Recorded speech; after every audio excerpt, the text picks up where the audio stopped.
Salut les amis, bienvenue dans les escapades fantastiques en Ardennes. Alors aujourd'hui nous sommes à Bouillon, le fameux château de Godefroy de Bouillon qui est derrière moi là-bas, voilà, une immense forteresse.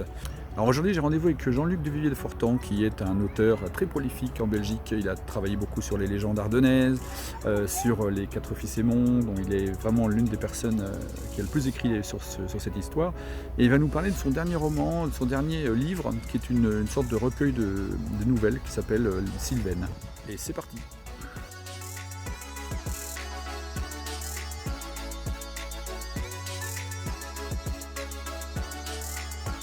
Bonjour Jean-Luc. Bonjour Hervé. Alors on se trouve à Bouillon, c'est ça? Oui, un lieu dit qui s'appelle la Ramonette. La Ramonette. Ça s'appelle aussi Château-Mont, ça a plusieurs noms. Et l'intérêt, c'est que c'est ce qu'on appelle une motte féodale. Donc c'est un tertre sur lequel se trouvait autrefois une tour en bois et qui était environné de fossés circulaires qu'on voit ici et de levées de terre avec palissades. D'accord. C'est une fortification du XIIe siècle. D'accord. Là on voit encore Voilà, les anneaux, vraiment. Ça fait des anneaux, voilà. Des fossés, des levées de terre, quoi. Et donc là on va se trouver un petit peu au-dessus du château de Bouillon. Oui, tout à fait, vraiment très dominant. Et d'ailleurs, c'est une tour qui a servi lors d'un siège au XIIe siècle, parce que c'était une défense avancée pour le château, si jamais l'ennemi venait de derrière nous.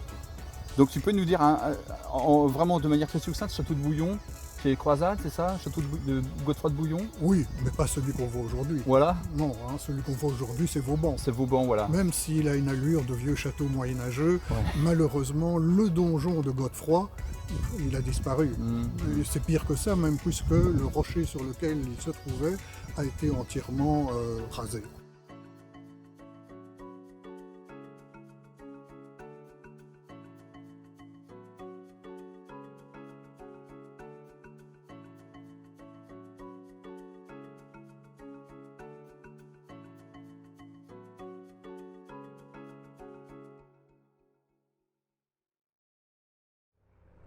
Donc Jean-Luc, toi tu es connu dans la région pour avoir écrit pas mal de livres, Oui, une vingtaine à peu près. Une vingtaine, voilà. oui, tout à fait. Sur, je dirais, 3 thèmes.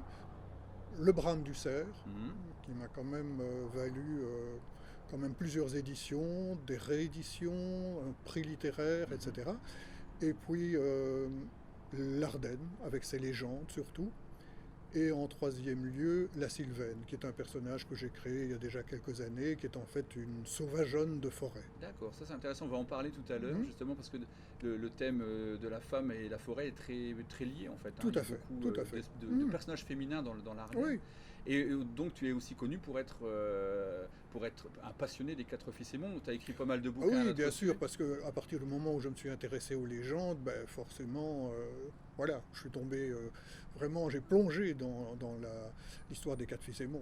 On va le montrer, mais tu as donc le dernier en date, c'était Charlemagne. Charlemagne et les Quatre Fils Aymon, Oui. voilà. Et il y en a beaucoup d'autres, on les passera un petit peu à l'écran comme ça pour montrer, mais il y a vraiment une bonne production, quoi. C'est toujours une matière qui me passionne, bien entendu, mais enfin, comme je dirais à peu près c'est la même chose pour les livres sur le brame du cerf, bon, j'ai tout donné, quoi. Ouais.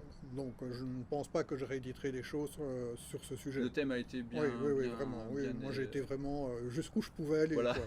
Donc à d'autres de continuer ou de faire autre chose, quoi. Alors comment tu es arrivé à l'écriture? Est-ce qu'il y a des livres qui t'ont passionné tant gamin? Comment tu es arrivé à ça, et en particulier surtout autour du légendaire? D'abord, il faut savoir que je suis un cancre. Je suis sorti de l'école à, je crois, 23 ans. Ouais. Donc j'ai doublé pas mal de fois. Ouais. Je me suis fait renvoyer beaucoup. Et finalement, j'ai fini par avoir mon diplôme d'humanité, comme on dit en Belgique, grâce à des écoles privées. Sinon, je ne l'aurais jamais eu. Et donc, j'ai très peu lu finalement, sauf des BD, évidemment, dans ma jeunesse. Par contre, j'ai vu beaucoup de films. J'ai toujours été très attiré par le cinéma. Ouais. Et puis, comment dire aussi, par la forêt. Très très tôt, j'ai été vraiment attiré, appelé par la forêt, vraiment. Et dès que que je pouvais partir seul en forêt, donc j'avais quand même 14-15 ans, alors je partais souvent toute la journée en forêt, voilà. Donc on peut dire que pour toi, l'école buissonnière, c'est l'école forestière. C'est l'école forestière, voilà, absolument, c'est ça. Oui, tout à fait ça. Ouais. Oui, donc le cinéma m'a beaucoup impressionné quand j'étais enfant. Il y a des films qui m'ont vraiment... Allez, je me souviens, le film de Cocteau, La Belle et la Bête, c'est un film qui vraiment m'a beaucoup impressionné. Ouais. Alors, un autre sujet aussi, c'est peut-être pour ça que nous nous trouvons aujourd'hui à Bouillon, ce sont les châteaux forts. Et il y en a en Ardennes, il y en a beaucoup. Il y en a beaucoup, il y a beaucoup de ruines, et certains de ces châteaux sont non seulement des châteaux médiévaux, mais certains sont des châteaux bien antérieurs, ce qui me passionne aussi d'ailleurs. Est-ce que tu pourrais me définir une définition un petit peu de la forêt ardennaise? Qu'est-ce qu'elle aurait de particulier par rapport à d'autres forêts comme Brocéliande ou comme la forêt de Huelgoat en Bretagne, pour citer que cela, mais il y en a plein d'autres. Et qu'est-ce que tu aurais à dire par exemple à quelqu'un qui s'intéresserait à cette forêt-là? Qu'est-ce qu'elle aurait comme particularité? Je dirais deux mots. Elle est habitée, parce qu'il y a beaucoup de gibier. C'est quand même une forêt qui est connue bien sûr pour ses sangliers, qui en est devenu un peu le symbole, mais elle est surtout connue aussi pour les cerfs, évidemment. Et puis c'est aussi une forêt hantée.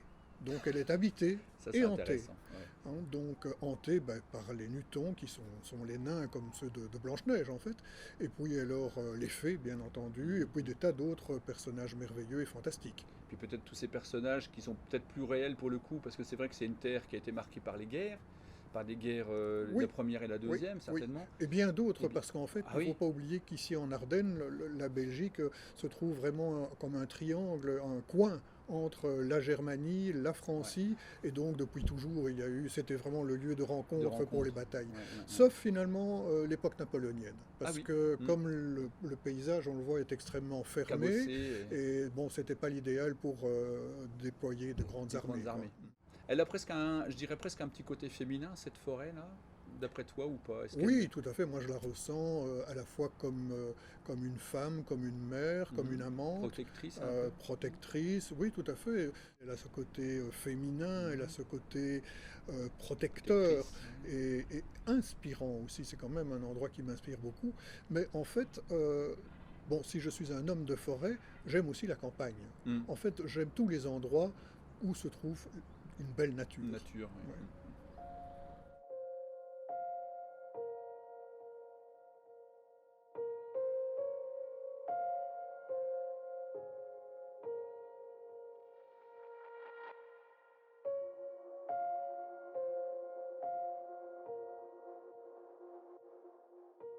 Dans ton dernier livre, qui s'intitule La Sylvaine. Sylvaine, par exemple. Oui. Sylvaine c'est un personnage en fait. C'est un personnage. Ici, c'est une triade en fait. Donc il y en a ces trois femmes, mais elles ont toutes ce même, comment dire, ce même fond, si on peut dire. Ce sont des sylvaines, donc ce sont des femmes de forêt, ce sont des êtres surnaturels, bien entendu, avec lesquels moi j'ai des rencontres dans ce livre. D'accord. Donc c'est un personnage fictif que tu as inventé, qui a inspiré beaucoup peut-être d'Arduina ou de personnages qui n'auraient pas forcément existé, mais qui seraient vraiment liés à la forêt. En fait, c'est des dryades. Oui, voilà, c'est plutôt des dryades. Ce sont des femmes de forêt de toute façon. Quoi. Bon, à ce moment-là, oui, Arduine, on peut la ranger dans les sylvaines, bien entendu. Mais enfin, il ne faut quand même pas oublier que c'est une déesse. Ici, c'est quand même plutôt le côté fée. Voilà. Oui. Et tu me parlais de 4 chapitres dans ce livre? Oui, en fait, de 4 clés, je dirais, puisque dans ce type de livre, il y a toujours 3 éléments qu'on retrouve. C'est bien sûr la forêt, c'est mon champ de bataille, si je peux dire, puis le château, le cerf et la femme. Et les 4 sont toujours liés généralement dans ces récits. Au niveau de l'illustration, ce sont des photographies de Walter Barthélémy, qui est un photographe animalier quand même bien connu aujourd'hui, qui a été récompensé au Festival de Namur, etc.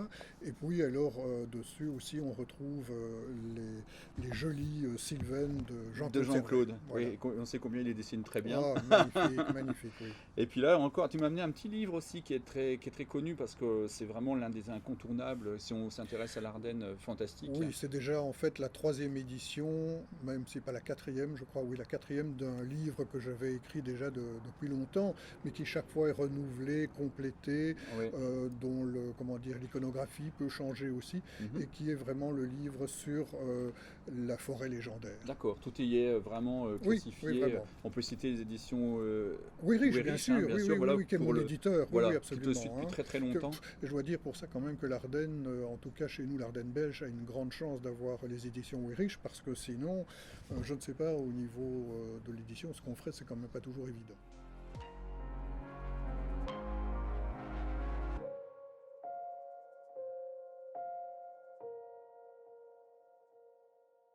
Est-ce que tu peux nous parler justement de cette fameuse Sylvaine? Qu'est-ce qui va lui arriver dans cette histoire finalement? Est-ce qu'elle va se retrouver dans des lieux connus? Mais en fait, les Sylvaines, donc, ce sont ces êtres surnaturels, ce sont toujours de belles femmes, jeunes ou moins jeunes.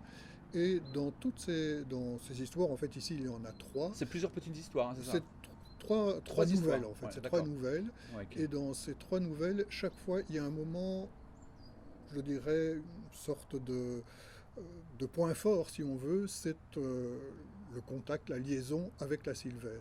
Mais il faut savoir que la Sylvaine, elle se donne, mais après, généralement, elle disparaît. Mystère, oui, c'est typique des êtres merveilleux. On retrouve ça d'ailleurs dans beaucoup de légendes anciennes, dans les laits de Marie de France, dans d'autres légendes, beaucoup dans les légendes celtiques notamment, et les romans du roi Arthur. Il y a pas mal de femmes de ce type-là. Qui disparaissent. Donc du coup, ça entretient l'imaginaire.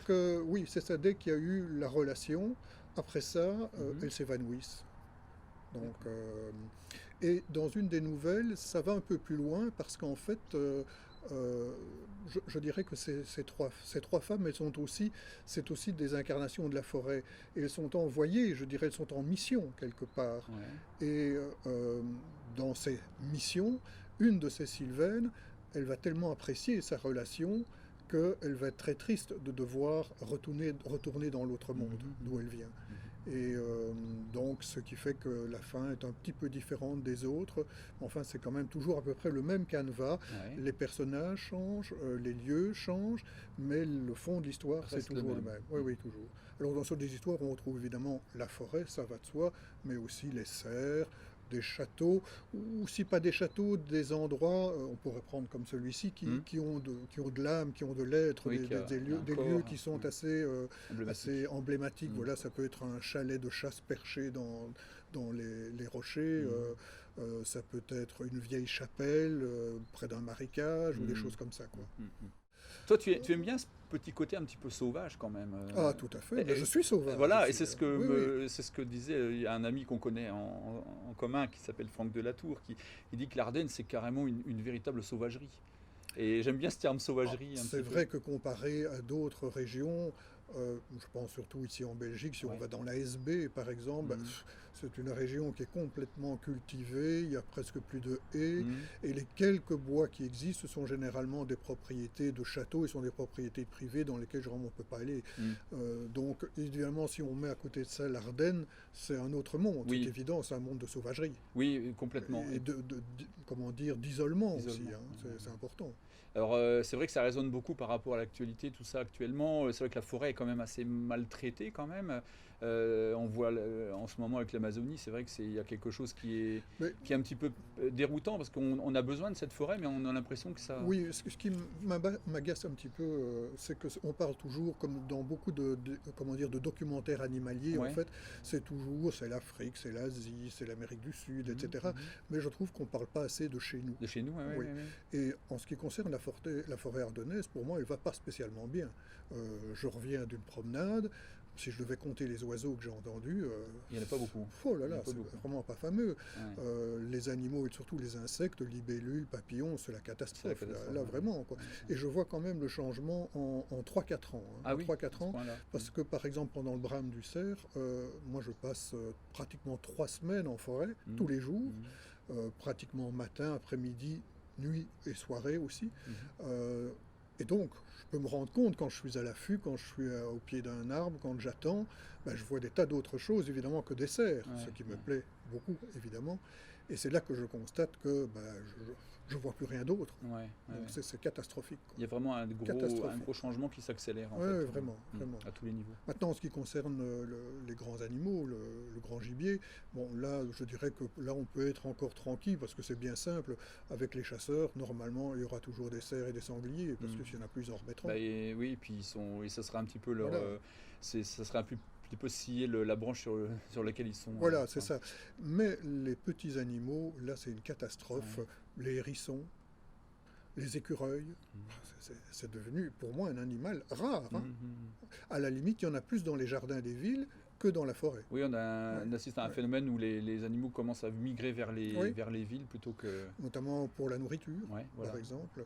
Mais non, c'est vraiment tragique. Et ce que je constate, j'en avais souvent parlé d'ailleurs à ma femme et à des amis, c'est qu'on dit oui, tout ça, ça se fait, ce sera pour dans 50 ans, voire dans 100 ans. Non, je suis persuadé que moi je verrai encore, si je vis encore 15 ans, je ne sais pas comment sera la Terre dans 15 ans, mais ce sera catastrophique ça, parce que je vois pas comment on pourrait vraiment s'en sortir, même si toute l'Europe fait attention. Il y a aussi l'Asie, il y a l'Afrique, et est-ce que là-bas ils vont se comporter de la même façon? On assiste à un gros changement, à une espèce de période charnière où on sent que vraiment. Le retour, enfin c'est un peu le cap, quoi. Enfin le passage un petit peu compliqué. On ne sait pas si ça va s'arranger, si ça va se empirer. On est vraiment dans un point de fragilité quand même. Et à mon avis, donc, ça va un petit peu se faire comme dans certains jeux vidéo. Ah oui. Quand je vois mon fils, c'est certains de ces jeux où comment dire, le paysage est un paysage complètement presque lunaire, détruit, des ruines partout, et des gens qui vivent en bande, presque sauvages. Je pense que c'est vers ça qu'on va un jour, oui. Franchement. Ouais.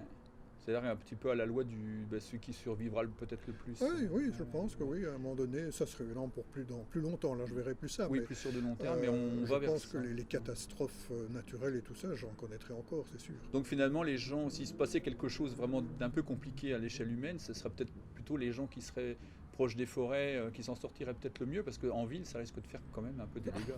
Oui, parce que c'est déjà, quand je vois, je vais pratiquement plus jamais à Bruxelles, mais enfin, les dernières fois que j'y étais, la pollution, et moi j'y suis très très sensible. Les parkings, la circulation, c'est épouvantable. Alors les gens qui vivent à Paris, les gens qui vivent à Bruxelles, dans les autres grandes villes, je me dis que ça doit être quelquefois terrible. Oui, ne serait-ce que s'il n'y avait plus d'électricité d'un seul coup ou de nourriture, ce serait une catastrophe. Ce serait une catastrophe, oui. Donc encore une fois, la forêt, elle pourrait peut-être être encore le refuge. Voilà. C'est un petit peu le refuge des Quatre Fils Aymon. Absolument. Elle sera toujours un refuge. Voilà, c'est ça. Même si on la détruit. On ne pourra quand même pas tout détruire. Et donc, je pense que la forêt restera toujours un refuge. D'accord. Spirituel et physique. Et physique, réaliste, oui. Ça, c'est une belle conclusion. Merci beaucoup, Jean-Luc.